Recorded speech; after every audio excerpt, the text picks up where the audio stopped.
The guy at my gym ranted about the absent owner who lets equipment break for weeks. I'm fixing the treadmill he's complaining about, and I own the gym.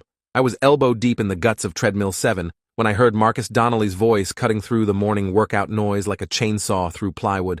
"This place is falling apart and nobody gives a damn," he announced to whoever would listen, which turned out to be 3 guys doing bicep curls near the free weight rack. I didn't look up from the circuit board I was testing with my multimeter, just kept my head down and my tools moving. I'd owned Iron Republic Fitness for 6 years, built it from an empty warehouse into the most affordable gym in a neighborhood where people actually needed affordable options. But I'd learned early on that wearing coveralls and carrying a toolbox made me invisible to members who wanted to complain about management. Marcus was a regular, showed up every morning at 6, and had opinions about everything from the water fountain pressure to the selection of protein bars in the vending machine.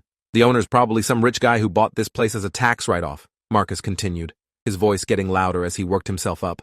"Never even steps foot in here. Just collects membership fees while everything breaks down and nobody fixes anything. This treadmill's been busted for 3 weeks now." I almost laughed at that, because I'd received the maintenance request for Treadmill 7 exactly 4 days ago, ordered the replacement motor controller 2 days ago, and it had arrived this morning. I was literally installing it right now while Marcus stood 15 feet away, telling everyone the owner didn't care about repairs. The irony would have been funny if it wasn't so frustrating. I'd opened Iron Republic specifically to provide quality fitness facilities in a working-class neighborhood where the only other options were either overpriced boutique studios or disgusting chain gyms that hadn't been updated since 1995. I charged $30 a month, kept the place clean, maintained equipment myself to save costs, and still barely broke even most months. Marcus was still talking, warming to his subject now that he had an audience. "I've been a member here for 2 years, and I've watched this place go downhill. Equipment breaks and stays broken. The locker rooms need updating. The sound system cuts out half the time. And you know what really pisses me off? The membership fees keep going up while the service gets worse." That last part made my jaw clench so hard I nearly cracked a tooth. I'd raised membership fees exactly once in 6 years, from $28 to $30, a $2 increase that barely covered the jump in property taxes and utilities. Meanwhile, the bougie gym 3 blocks over charged $85 a month, plus a $100 initiation fee. But Marcus had apparently decided that $2 was evidence of greed and exploitation. One of the guys he was talking to, a younger member I didn't recognize, asked if Marcus had tried talking to management about his concerns. Marcus snorted like the question was absurd. "Management? You mean Tony? The manager they've got running this place?" Marcus said. "Guy's useless. I've filed complaint after complaint and nothing changes. He just makes excuses about waiting for parts or saying repairs are scheduled. It's all bullshit. The owner clearly doesn't give him any budget to actually fix anything, probably pockets all the membership money for himself." I focused on connecting the new motor controller to the treadmill's power supply, using the precise movements and technical focus to keep myself from standing up and correcting every single wrong assumption Marcus was spewing. Tony Reeves was my gym manager, a former college athlete I'd hired 3 years ago, who did excellent work with the limited resources I gave him. He handled member services, taught classes, managed schedules, and dealt with complaints professionally. If repairs seemed slow sometimes, it was because I was doing them myself around my other job as a systems analyst for a healthcare company, not because Tony was incompetent or I was hoarding profits. Marcus moved closer to the broken treadmill, and I could see his expensive running shoes from my position kneeling beside the machine. He was still talking to his audience, who seemed less interested now but too polite to walk away. "You know what I heard? I heard the owner doesn't even live in this neighborhood. Probably bought this property when it was cheap, slapped some equipment in here, and now just watches the money roll in while the place deteriorates. That's gentrification for you. Outside investors coming in, extracting wealth, giving nothing back to the community." The gentrification comment particularly stung because I'd grown up 6 blocks from here, in the same rent-controlled apartment building where my mother still lived. I'd saved for 8 years to afford the down payment on this warehouse, working 60-hour weeks and living on ramen and determination. I'd deliberately kept membership rates low, specifically to prevent the kind of pricing out that gentrification usually brought. Another voice joined the conversation, female this time, and I recognized it as belonging to Andrea Liu, who came in most mornings around this time. "I don't know, Marcus. I've never had a problem here. Whenever I've reported an issue, it gets fixed pretty quickly, and the membership rate is incredibly reasonable compared to other places." I silently thanked Andrea for her defense, but Marcus wasn't having it. He launched into a response that made my blood pressure spike. "You're new here. You haven't seen the pattern yet. Give it time. This owner clearly doesn't care about member experience, just cares about profit margins. And the worst part? He's completely absent. Never shows his face. Probably afraid to face the members whose money he's taking while providing substandard facilities. It's cowardly, honestly. If you're going to own a business, at least have the guts to be present." The accusation of cowardice hit differently than the other complaints. I wasn't absent because I was afraid or didn't care. I was absent from member-facing roles because I was usually here at 4 in the morning cleaning. or here at 11 at night doing maintenance, or spending my weekends painting over graffiti and replacing burnt-out lights. I stayed invisible because the moment members knew I was the owner, everything changed. They either treated me with artificial friendliness, hoping for special treatment, or they saved up every minor complaint to dump on me in person. The coveralls and toolbox gave me freedom to actually keep the place running without constant social performance. But Marcus had interpreted my intentional invisibility as abandonment, and now he was broadcasting that interpretation to anyone who would listen. I tested the motor controller connection, confirmed the circuit was complete, and started reassembling the treadmill's housing panels. Marcus's voice took on a more ominous tone as he continued his monologue. I'm actually documenting everything. Every broken machine, every maintenance delay, every problem. I'm building a case because I think there might be grounds for a class action lawsuit, breach of contract or something. We're paying for access to functional equipment and safe facilities, and this owner isn't delivering on that promise. And I've been talking to some other members who feel the same way, and we're considering taking legal action if things don't improve. My hands stopped moving for a second as that statement registered. A class action lawsuit? Over what exactly? A treadmill that had been out of service for 4 days while I waited for a part? I forced myself to keep working, to maintain my invisible repairman cover, but my mind was racing through the implications. Legal action would require me to hire a lawyer I couldn't afford, would waste time I didn't have, and could damage the gym's reputation enough to drive away members I desperately needed to keep the business viable. The young guy who'd asked the earlier question spoke up again, sounding uncertain. A lawsuit seems kind of extreme, man. I mean, it's a $30 gym. What do you expect for that price? Marcus rounded on him immediately. That's exactly the kind of attitude that lets these exploitative owners get away with it. Just because something's cheap doesn't mean it should be poorly maintained or that the owner shouldn't be held accountable. We're still customers. We still have rights. And if enough of us band together, we can force change. That's how these things work. You hit them where it hurts, in their wallet, and suddenly they start caring about the people they've been ignoring. I finished tightening the last panel screw and stood up, grabbing my toolbox and clipboard. I'd heard enough. It was time to actually test whether the repair worked, which meant powering up the treadmill and running through diagnostic sequences. I kept my back to Marcus's group, hoping to remain unnoticed while I completed the job. I turned on the treadmill and it hummed to life perfectly, the belt running smooth and quiet with the new motor controller installed. I ran through the speed variations and incline adjustments, checking that everything responded correctly. Behind me, Marcus's voice suddenly shifted. Oh look, I guess they finally sent someone to fix it. Only took 3 weeks. I didn't correct his timeline, just marked the completion on my clipboard and started packing up my tools. Marcus walked over, standing too close, his gym bro energy filling the space between us. Hey, you with maintenance? He asked. I nodded without looking up, focusing on organizing my screwdrivers by size in their case. Marcus continued, without waiting for verbal confirmation. You need to tell whoever's in charge that this kind of delay is unacceptable. 3 weeks for one machine? That's ridiculous. Part took a few days to arrive, I said, keeping my voice neutral and my explanation minimal. I'd learned that the less I said in these situations, the better. Marcus wasn't interested in actual information anyway, just in expressing his frustration. He proved this immediately by talking over my response. That's not an excuse. A properly run facility would have backup parts in stock, but that requires investment, which requires an owner who actually cares about the business beyond just extracting profit. You tell Tony, or better yet, tell the owner if you ever actually see him that members are getting fed up. Things need to change, or people are going to start leaving. And when they do, maybe this place will finally shut down and someone who actually knows how to run a gym can take over the space. The casual dismissal of 6 years of my life, the suggestion that Iron Republic should fail and be replaced, hit harder than it should have. I closed my toolbox with more force than necessary. I'll pass along your feedback, I said flatly, picking up my equipment and heading toward the utility room where I stored maintenance supplies. Marcus called after me, something about making sure management understood the severity of the situation, but I was done listening. I locked the utility room door behind me and leaned against the concrete wall, letting out a long breath. This was the part of gym ownership that never appeared in the entrepreneur success stories. Not the financial struggles or the long hours, but the constant low-grade disrespect from people who had no idea what actually went into keeping a place like this running. Marcus thought I was absent. I'd been here until midnight last night, replacing a shower head and recaulking tiles. I'd been here at 5 this morning, checking HVAC filters. I was here right now, fixing his treadmill, while he told everyone I didn't care. I pulled out my phone and texted Tony, asking him to come to the utility room when he had a minute.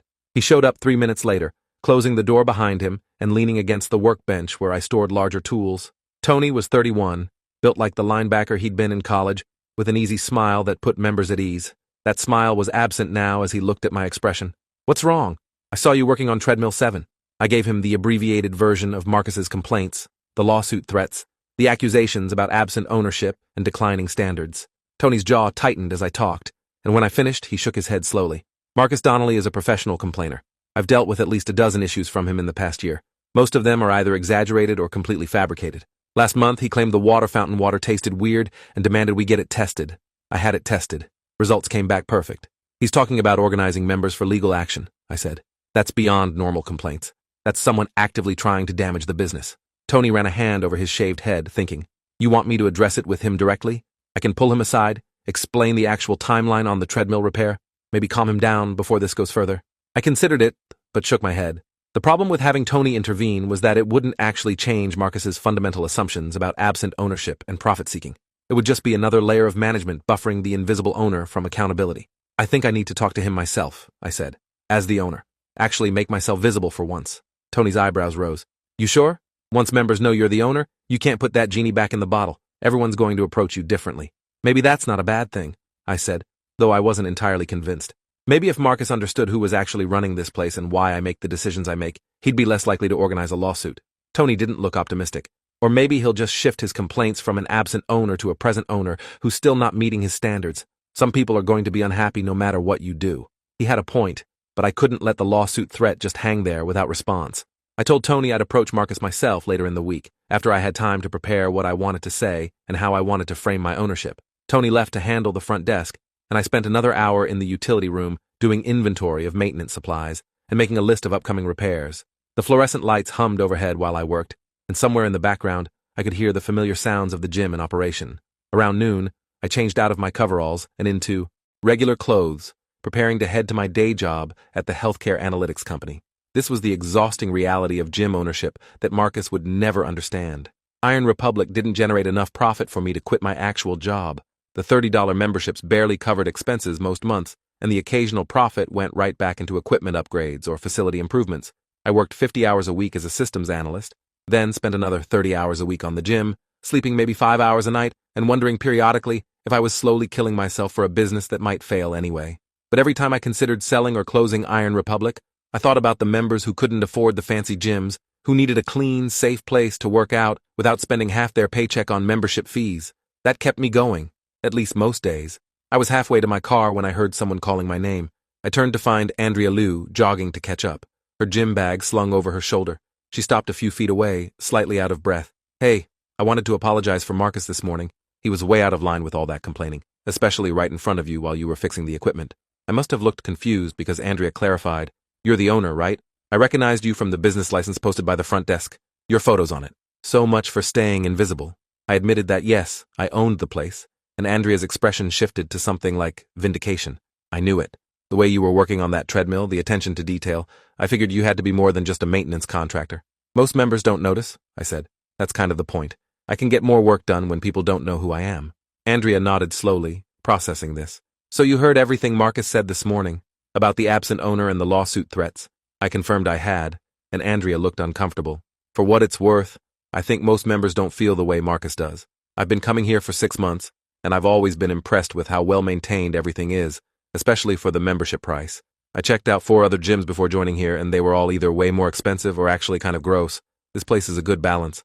Her words were exactly what I needed to hear after Marcus's rant, but I couldn't help wondering if she'd feel obligated to say nice things now that she knew I was the owner. The visibility that came with revealing my identity always carried that uncertainty. We talked for another minute about her experience at the gym, and Andrea mentioned she'd seen me working on various repairs over the past few months, but had assumed I was a particularly dedicated maintenance contractor. You're here all the time, she observed. Early mornings, late evenings, that's not normal contractor behavior. That's owner behavior. I explained my situation briefly, the day job and the night maintenance, the choice to keep membership rates low even though it meant working myself into the ground. Andrea listened carefully and then asked a question nobody had ever directly asked me before. Why do you do it? I mean, if the gym barely breaks even and you're exhausting yourself maintaining it, why not just sell it or raise prices significantly? You could make your life easier. It was a fair question, and one I'd asked myself countless times at 3 a.m. while unclogging a toilet or replacing ceiling tiles. I grew up in this neighborhood, I told her. My mom still lives here. I saw what happened when the boutique gyms moved in, how they priced out everyone who actually lived in the community. I wanted to create something different, something sustainable for working people. That means keeping costs low even when it's hard. Andrea smiled at that, a genuine expression that reached her eyes. That's actually really admirable. Most business owners I know are primarily focused on maximizing profit. It's refreshing to meet someone with different priorities. We parted ways after that, and I drove to my day job, thinking about visibility and assumptions and the stories people told themselves about business owners they'd never met. Marcus had constructed an entire narrative about a greedy, absent owner who didn't care about members or maintenance. The truth was almost the opposite, but truth didn't matter when someone had already decided what they believed. My day job was tedious as usual, analyzing healthcare data streams and building reports for hospital administrators who rarely read them carefully. I went through the motions, attending meetings and responding to emails, while my mind kept circling back to the gym and Marcus's lawsuit threats. During my lunch break, I did some research on class action lawsuits against gym owners and found that while they occasionally happened, they required actual evidence of serious negligence or fraud. Delayed maintenance on a single treadmill wouldn't qualify, but the process of defending against even a frivolous lawsuit would be expensive and time-consuming, and the publicity could damage the gym's reputation regardless of the outcome. I needed to address this before Marcus convinced other members to join his crusade against an owner who existed only in his imagination. That evening, I returned to Iron Republic around 8, after most of the evening rush had cleared out. Tony was teaching a kickboxing class in the group fitness room, and about 15 people were scattered across the main gym floor doing various workouts. I spotted Marcus immediately, bench pressing in the free weight area with his usual intensity. I'd changed back into my coveralls because I had genuine maintenance work to do, replacing worn cable attachments on 3 of the weight machines. But first, I needed to have a conversation. I approached Marcus during his rest period between sets, and he glanced up at me with barely concealed annoyance. "Something broken again?" he asked, his tone making it clear he expected the answer to be yes.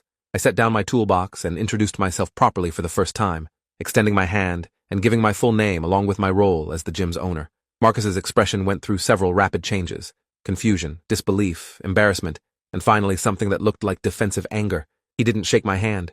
"You're the owner? You were here this morning fixing the treadmill." I confirmed that I was indeed the person fixing the treadmill, the same person who'd been fixing various equipment issues for the past 6 years, and also the person who'd overheard his entire conversation about absent ownership and lawsuit threats. The color drained from Marcus's face before flooding back in a deep red flush. "I didn't know," he stammered. "You were in coveralls. I thought you were just a maintenance guy." I pointed out that I was a maintenance guy, among other things, and that the coveralls were necessary because maintenance work tended to be dirty. I asked if we could talk privately, and Marcus agreed with obvious reluctance. We moved to Tony's office, a small room off the main gym floor that held a desk, filing cabinet, and 2 chairs. I closed the door and gestured for Marcus to sit, but I remained standing, leaning against the desk. I needed the psychological advantage of height for this conversation. "I heard what you said this morning," I began, "about absent ownership, declining standards, and organizing legal action. I want to address those concerns directly before this escalates further." Marcus shifted uncomfortably in his chair. "Look, I was frustrated. The treadmill had been broken for weeks, and nobody seemed to care.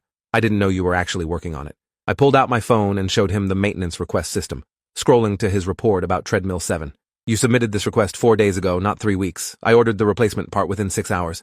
It arrived this morning and I installed it myself because hiring a contractor would have cost $300 that I don't have." Marcus looked at the timestamp on the maintenance request, his certainty visibly shaking.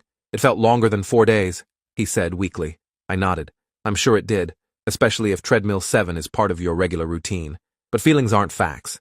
The actual timeline was well within normal maintenance standards, faster than most commercial gyms would handle a similar issue." I showed him more of the maintenance system, the dozens of completed requests from the past month, the average response time of 2.3 days. I showed him the equipment purchase records, the monthly expenses, the razor-thin profit margins.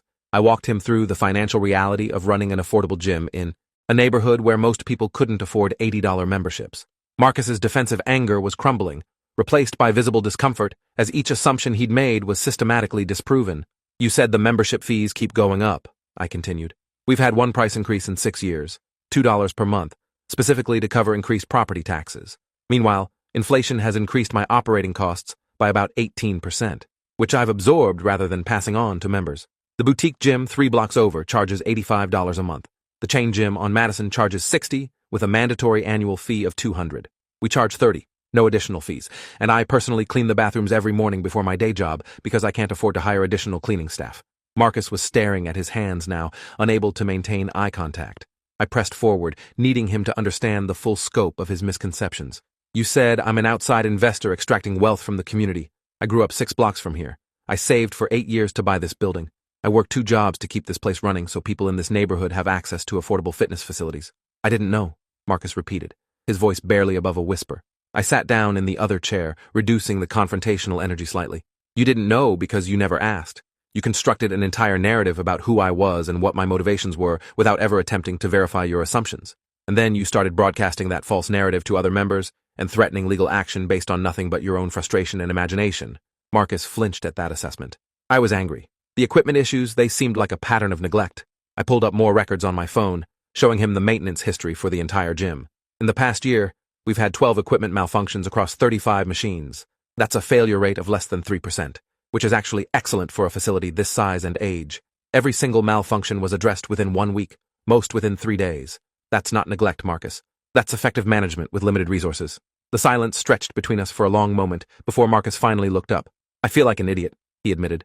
Everything you're saying makes sense. I jumped to conclusions. I appreciated the acknowledgement but needed to address the larger issue. The problem isn't just that you jumped to conclusions. The problem is that you immediately started organizing other members against the gym based on those false conclusions. You talked about class action lawsuits, about the gym shutting down and being replaced. You potentially damaged the reputation of a business that serves this community specifically because we're affordable and accessible. That's not just a misunderstanding, Marcus. That's harm. He nodded miserably. What can I do to fix it? I'll apologize to anyone I talk to. I'll tell them I was wrong. I considered what I actually needed from this situation. An apology was fine, but it wouldn't undo the seed of doubt Marcus had planted in other members' minds. I need you to understand why I operate this gym the way I do, I said. I need you to understand that low membership fees and owner-operated maintenance aren't signs of neglect or exploitation. They're conscious choices I make to keep this place accessible to people who need it. And I need you to spread that understanding to the same people you were spreading complaints to. Marcus agreed immediately, relief evident in his expression. I can do that. I will do that.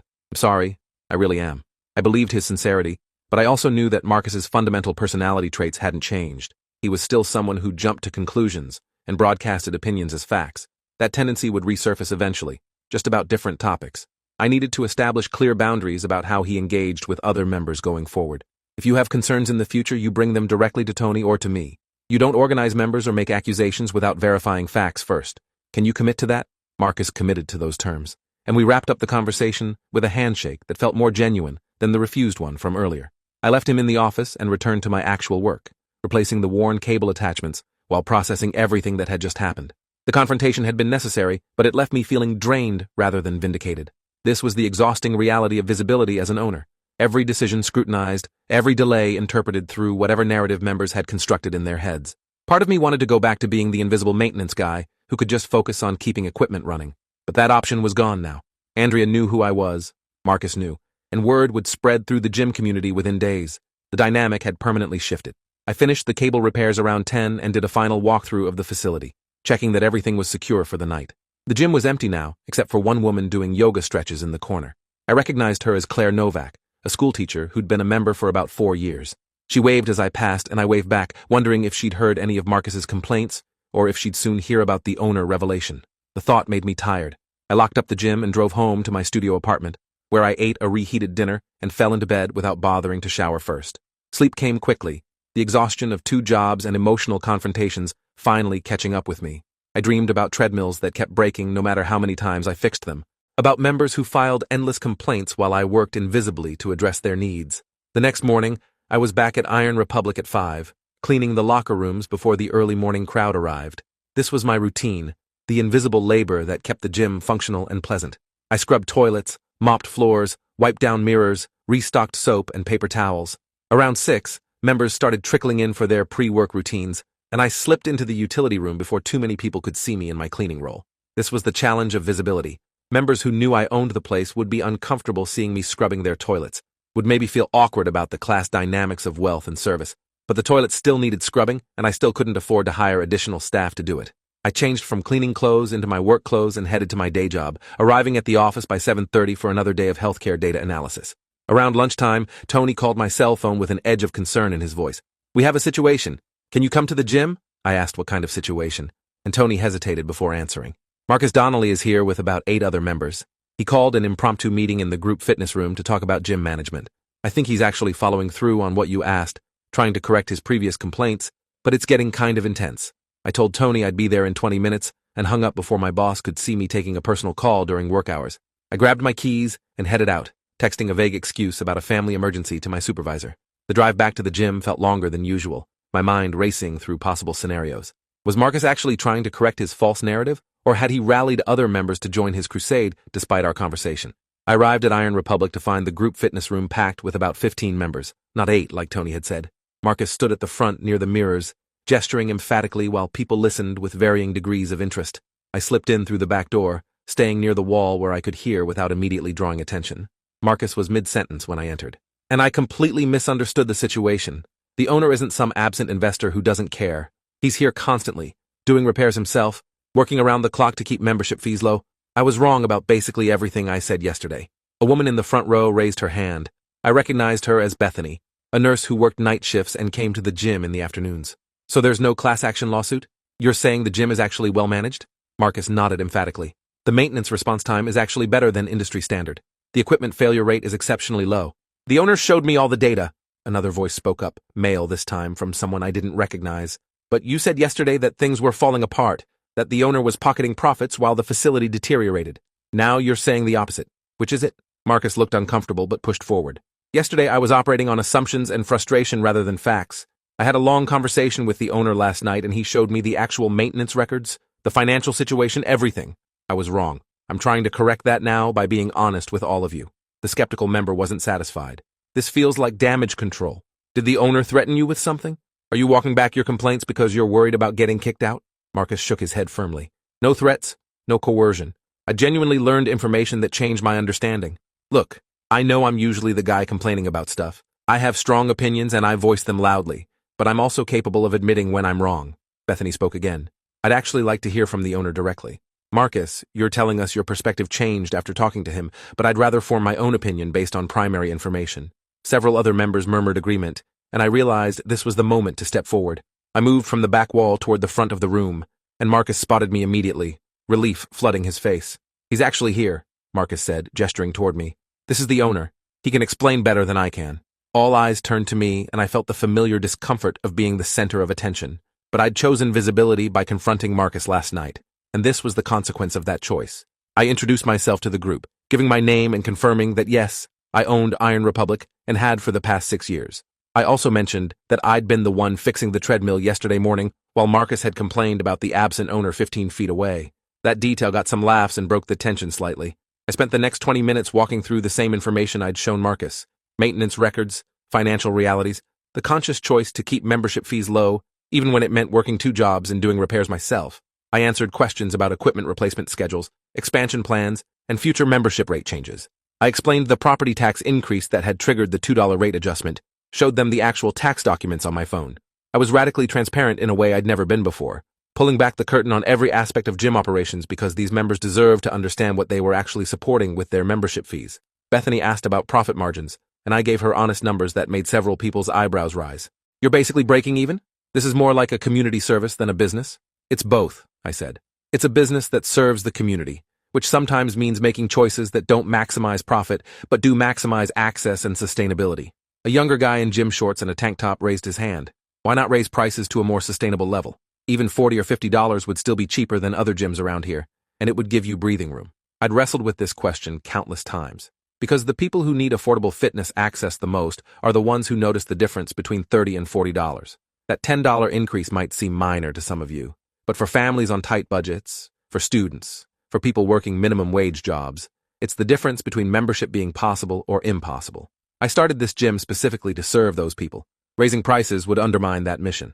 The conversation continued for another 15 minutes, with members asking thoughtful questions and sharing their own perspectives on the gym. Several people mentioned they'd had consistently positive experiences with maintenance and management. A few acknowledged they'd heard Marcus's complaints yesterday and had been concerned, but were now reassured by the actual information. When the meeting finally broke up, several members approached me individually to thank me for my transparency and commitment to the neighborhood. Andrea Liu was among them, saying she'd known there had to be a good reason for my hands-on approach. You're not just running a business, she observed. You're running a mission that happens to be structured as a business. That's rare. Her words captured something I'd struggled to articulate even to myself. Marcus hung back until most members had left, then approached me with visible apprehension. I think that went okay? People seemed receptive to the actual information. I agreed that the meeting had been productive, though I hadn't expected him to call such a gathering. I wanted to fix what I'd broken, Marcus explained. Yesterday I poisoned the well with false information. Today I tried to unpoison it with truth. I know I can't undo everything I said, but I wanted to try. I appreciated the effort, even if the execution had been chaotic. Marcus hesitated, then asked a question that surprised me. Why do you do the maintenance yourself? You've got a good job. You could afford to hire people for the grunt work. Why put yourself through scrubbing toilets and fixing treadmills at 5 in the morning? I considered how to answer that honestly. Because every dollar I spend on labor is a dollar that doesn't go toward equipment or facility improvements, I finally said. Because if I hire contractors for maintenance, I have to raise membership fees to cover those costs, which prices out the people I'm trying to serve. Because I actually care. Whether the toilets are clean and the equipment works properly, and the best way to ensure quality is to do it myself. And maybe because on some level, I need members to see that I'm not above any task that makes this place function. Marcus nodded slowly, processing this. That's either really admirable or really crazy. Maybe both. I laughed at that because it was probably accurate. We talked for a few more minutes about his own fitness goals and how the gym fit into his routine. A normal conversation between owner and member, without the weight of accusations and defensiveness. When Marcus left, I felt something close to resolution about the situation. Over the next 2 weeks, word spread through the gym community about my ownership and hands-on approach. The reaction was overwhelmingly positive, with members going out of their way to thank me for keeping the place affordable and well-maintained. A few people started helping out in small ways, wiping down equipment after use more consistently, reporting maintenance issues promptly through the proper channels, being more conscious about gym etiquette. The atmosphere shifted subtly toward collective ownership of the space, like members understood they were part of something larger than a transactional business relationship. Tony noticed the change too, commenting that member complaints had decreased while voluntary compliance with gym policies had increased. Whatever you did by going public with your ownership, it worked, he said. People respect what you're building here, but the visibility came with costs too. Members now approached me constantly with suggestions, complaints, and requests that they'd previously filtered through Tony. I couldn't do invisible maintenance work anymore because people wanted to chat about gym operations while I was trying to fix equipment or clean facilities. The boundary between owner and member had blurred in ways that made efficient work harder. I found myself staying later at night to complete tasks, coming in earlier in the morning before members arrived, stealing time from sleep to maintain the operations that visibility had complicated. 3 weeks after the confrontation with Marcus, I was running on 4 hours of sleep and multiple energy drinks, fixing a leaking pipe in the men's locker room at 11 p.m. on a Friday night. My hands were cramping from holding the wrench at an awkward angle, and I was seriously questioning whether this whole experiment in affordable gym ownership was sustainable long-term. My phone buzzed with a text from my mother asking if I was coming over for Sunday dinner. I'd been canceling on her for weeks, too exhausted from the dual job situation to manage social obligations. I texted back that I'd try to make it, knowing I probably wouldn't. The pipe finally cooperated, the leak stopped, and I cleaned up the water damage and started the dehumidifier to prevent mold. Walking out of Iron Republic that night, I looked at the, building's exterior under the streetlights and felt a complicated mix of pride and exhaustion. This place represented everything I'd wanted to create. Accessible, community-focused, sustainable despite the odds. But it was also slowly grinding me down, the endless maintenance and financial juggling and emotional labor of ownership. I got in my car and sat there for a few minutes before starting the engine, just breathing and trying to remember why this had seemed like a good idea 6 years ago. The crisis came on a Wednesday morning 3 weeks later. I arrived at the gym at my usual 5 a.m. to find water pouring from under the door of the women's locker room, spreading across the main gym floor in a growing pool. I rushed inside to find a burst pipe in the shower area, water shooting from the wall with enough pressure to indicate a main line failure. I shut off the water main immediately, stopping the flood, but also cutting off water to the entire facility. The damage was extensive. Flooded locker room, soaked carpet in the main gym area, water damage to the drywall that would require replacement. I called an emergency plumber who arrived an hour later and delivered the news I'd been dreading. This is going to run you about $15,000 to fix properly. The burst pipe, the water damage repair, the carpet replacement, the drywall work, maybe more depending on what we find when we open up the walls. $15,000 that I didn't have. I ran the numbers in my head. The gym's emergency fund had maybe $4,000 saved up. My personal savings had another $3,000, and that was money I needed for rent and living expenses. I'd have to take out a loan, which meant monthly payments that would eat into the already thin profit margins, which would probably require raising membership fees to cover. I sat on the wet floor of the gym, my back against the wall, and felt the weight of impossible choices pressing down. If I raised fees significantly, I'd price out exactly the members I'd created this gym to serve. If I didn't raise fees, I couldn't afford the repairs and loan payments. If I closed the gym temporarily for repairs, members would leave for other facilities and might not come back.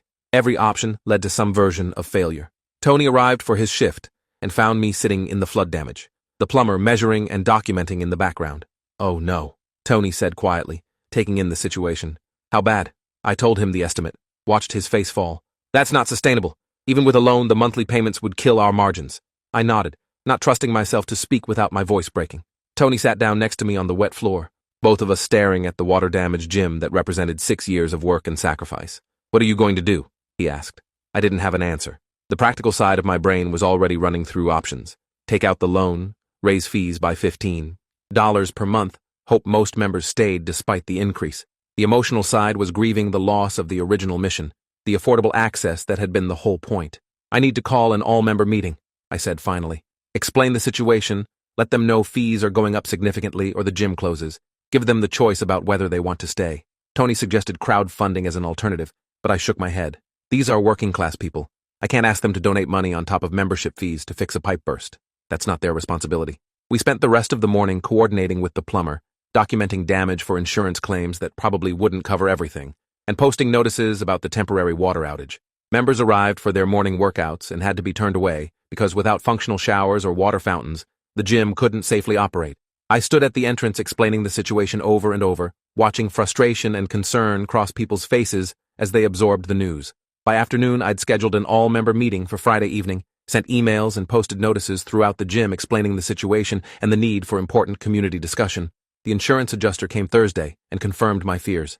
The policy would cover about $6,000 of the damage, leaving $9,000 I'd have to cover out of pocket. I met with my bank Thursday afternoon about a business loan and learned that my credit and the gym's financial history would qualify me for a $15,000 loan at 8% interest over 5 years, with monthly payments of about $300. That $300 per month would require a membership fee increase of at least $12 per person to cover, assuming no membership loss from the increase. If people left because of higher fees, I'd need to raise prices even more for remaining members, creating a death spiral of price increases and membership loss. Friday evening came too quickly. I arrived at the gym an hour early to set up chairs in the group fitness room, which was the only space large enough to hold the 60-plus people who'd RSVP'd to the meeting. Tony helped me arrange seating and set up a laptop connected to a projector so I could show financial documents and repair estimates. Members started arriving at 6:30, filing in with serious expressions. I recognized most faces. Regulars who'd been with the gym for years, newer members who'd joined in recent months, even a few people who'd let their memberships lapse but came back to hear about the crisis. Marcus Donnelly arrived and took a seat near the front, giving me a nod of solidarity. Andrea Liu sat with a group of other morning regulars. Claire, the schoolteacher, was there with her husband. This was the community I'd built, and I was about to tell them I couldn't sustain it in its current form. At 7, I started the meeting by thanking everyone for coming and laying out the situation bluntly. I showed them photos of the flood damage, the plumber's estimate, the insurance coverage shortfall. I walked through the loan terms and the monthly payment obligation that would result. Then I showed them the math. To cover the loan payment without going bankrupt, I'd need to raise membership fees from $30 to $45 per month, a 50% increase. The room went silent as people absorbed that number. I know that's a significant jump, I continued. I know it goes against everything this gym was created to provide. But the alternative is closing permanently because I can't afford the repairs without the loan, and I can't afford the loan without raising fees. I wanted to be transparent with all of you about the situation rather than just announcing a price increase. Hands started going up immediately. Bethany, the nurse, spoke first. What about a temporary fee increase? Could we pay extra for 6 months or a year to cover the repairs, then go back to the original rate? I explained that the loan was a 5-year term, so the increased fees would need to be permanent to cover payments. An older man I didn't recognize well asked about fundraising. If members donated voluntarily, could that reduce how much you need to raise fees? I admitted it could help, but expressed discomfort asking members for additional money beyond their membership obligations. Marcus stood up, and the room's attention shifted to him. I'm going to say something that might be unpopular. $45 a month is still incredibly cheap compared to other gyms in this area. I've been working out for 20 years, and I've never seen a facility maintained this well for this price. Maybe we've been underpaying all along. His comment sparked immediate discussion, with some members agreeing and others pushing back that the original mission was affordable access. A younger woman in workout clothes spoke up. I'm a student. I chose this gym because $30 fit my budget. $45 might not. I don't want to lose access, but I literally might not be able to afford the increase. Her honesty cut through the debate, reminding everyone that price increases affected people differently based on their financial situations. Andrea raised her hand and offered a suggestion. What if we created a tiered membership structure? People who can afford to pay more do so voluntarily, which helps subsidize rates for people who need the lower price point. It's not perfect, but it might help bridge the gap. The idea had merit, though implementing it would add administrative complexity. The discussion continued for over an hour, with passionate arguments on all sides. Some members advocated for the straight fee increase, saying it was necessary and still reasonable. Others pushed for creative solutions like fundraising campaigns, volunteer work programs, or tiered pricing. A few people acknowledged they'd probably have to leave if fees went to $45, which hurt to hear, even though I understood their financial constraints. Throughout it all, I tried to listen more than speak, letting the community I'd built have genuine input on its own future. Finally, Marcus stood up again and made a proposal that stunned me. I'll personally cover $5,000 of the $9,000 shortfall. That reduces the loan amount significantly, which should reduce the monthly payment enough that fees only need to go up by maybe $7 or $8 instead of $15. The room erupted in surprised murmurs. I stared at Marcus, not sure I'd heard correctly. You're offering to donate $5,000? Marcus nodded, looking slightly embarrassed by the attention. I was wrong about you and this gym. I nearly destroyed something valuable because of my assumptions and big mouth. This is me putting my money where my mouth is, literally. This gym serves people who need it, including me. I can afford to help, so I should. His offer broke something open in the room. Other members started volunteering donations. Bethany offered $500. Andrea said she could do $300. The older man pledged $200. Within 10 minutes, members had collectively pledged over $7,000 in one-time donations to help cover the repair costs. I sat there overwhelmed, watching my community come together to save the thing they valued. This is too much, I managed to say, my voice rough with emotion. I can't accept this kind of generosity. This is my problem to solve. Marcus shook his head firmly. It's not your problem alone. This is our gym, our community space. We have a stake in its survival too. Let us help. The meeting shifted from crisis management to logistics planning. We set up a GoFundMe campaign for members who wanted to contribute but weren't at the meeting, established the tiered membership option Andrea had suggested for people who could afford higher monthly rates, and agreed on a modest $5 fee increase across the board that would cover the reduced loan payments. The plan wasn't perfect, but it was sustainable and maintained the gym's affordability mission. By the time people left around 9:30, I felt something I hadn't felt in weeks. Hope mixed with humility. The repairs took 2 weeks, during which the gym operated on a reduced schedule without shower facilities. Members adapted, some showing up already in workout clothes, others bringing wipes for post-workout cleanup. The GoFundMe campaign raised an additional $3,000 from current members, former members, and community members who'd heard about the gym's mission. Local news picked up the story, running a piece about the community coming together to save an affordable fitness center, which brought in another wave of donations and new membership applications. By the time repairs were complete and the IA gym reopened fully, we'd raised enough money to cover the entire repair cost without needing a loan at all. The $5 fee increase stayed in place to build up the emergency fund, but we avoided the catastrophic $15 jump that would have priced out vulnerable members. Marcus became an unofficial gym ambassador after that, recruiting new members and organizing volunteer maintenance days where members helped with basic upkeep tasks. Andrea started teaching a weekly budgeting class in the group fitness room, helping other members manage their finances. Claire organized a mentorship program connecting younger members with experienced fitness enthusiasts. The gym transformed from a business I ran alone into a genuine community project with shared ownership and responsibility. Tony joked that I'd accidentally created a socialist fitness collective, and he wasn't entirely wrong. The experience taught me that vulnerability and transparency, while uncomfortable, created opportunities for community support I'd never have accessed by trying to handle everything alone. 6 months after the pipe burst crisis, I finally felt stable enough to cut back my hours at the day job, moving to part-time so I could dedicate more energy to the gym. The tiered membership model was working well, with about 20% of members voluntarily paying higher rates to subsidize lower rates for students and low-income individuals. We'd hired a part-time maintenance assistant, taking some of the physical burden off me while still keeping costs reasonable. I still scrubbed toilets and fixed equipment, but not at 5 every morning on 4 hours of sleep. The gym was thriving in ways I'd never imagined, not because I'd done everything right, but because I'd been honest about struggling, and the community had chosen to help. Marcus and I became unlikely friends, grabbing coffee occasionally to discuss gym operations and life generally. He admitted that his initial complaints had been driven partly by his own struggles with perfectionism and control, projecting his frustrations onto convenient targets. I learned that the stories we tell ourselves about other people say more about us than about them, he told me one Saturday morning. I assumed the worst about you because I was used to being disappointed by institutions and authority figures. You taught me that sometimes people are actually trying their best with limited resources. His reflection captured something essential about the whole experience: the danger of assumptions and the value of engaging with reality rather than the narratives we construct. A year after I'd fixed that treadmill, while Marcus complained about the absent owner 15 feet away, Iron Republic was stronger than it had ever been. Membership had grown to 90 people, equipment was well maintained through a combination of my work and member volunteers, and the emergency fund had enough cushion to handle future crises. The gym had evolved beyond my original vision of affordable fitness access into something richer, a genuine community space where people supported each other's health goals, financial challenges, and personal growth. I still worked hard, still made sacrifices, still occasionally questioned whether it was all sustainable, but I no longer carried the burden alone, and that made all the difference. The absent owner Marcus had imagined never existed. The present owner barely surviving while trying to serve his community did, and with help from that community, he'd found a way forward that none of them could have achieved alone. Thanks for watching till the end. Make sure to subscribe and like to not miss the next story.